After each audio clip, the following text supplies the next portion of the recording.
As an Extractive Industries Transparency Initiative member, Uganda will have to adhere and implement the EITI standard, which promotes open and accountable management of oil, gas and mineral resources in Uganda.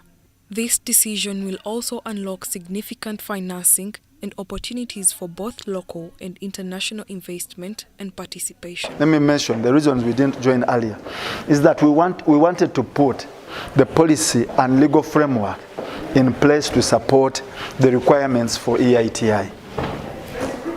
We needed to have an oil and gas policy, which was done in 2008. We needed to have a revenue management policy on how the revenues are going to be managed.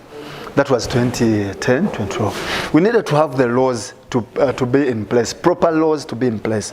And these laws were done in 2013.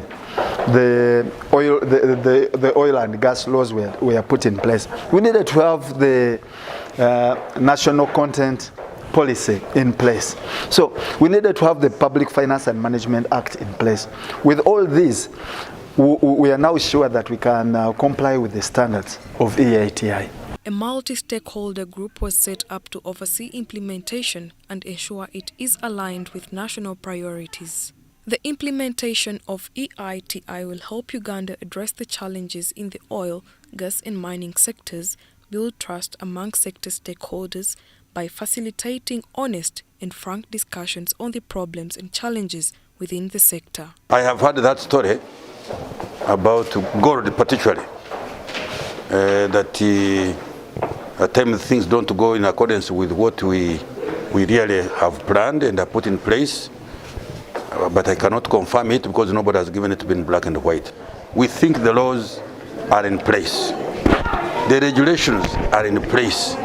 The only question, the human beings who will be operating them, will they be also as tight as we intend? That one is anybody's guess. Under the EITI, data disclosed by Uganda will include natural resources, contracts and licenses, production, revenue collection, and public benefit from the resources, among others.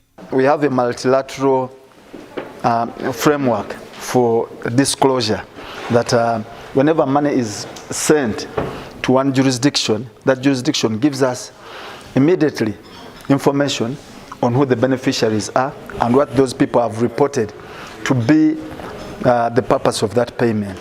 The Ministry of Finance, Planning and Economic Development was tasked to spearhead the effort and manage the process of the country's entry into the Extractive Industries Transparency Initiative in early 2019. Penina Nahwera, UBC News.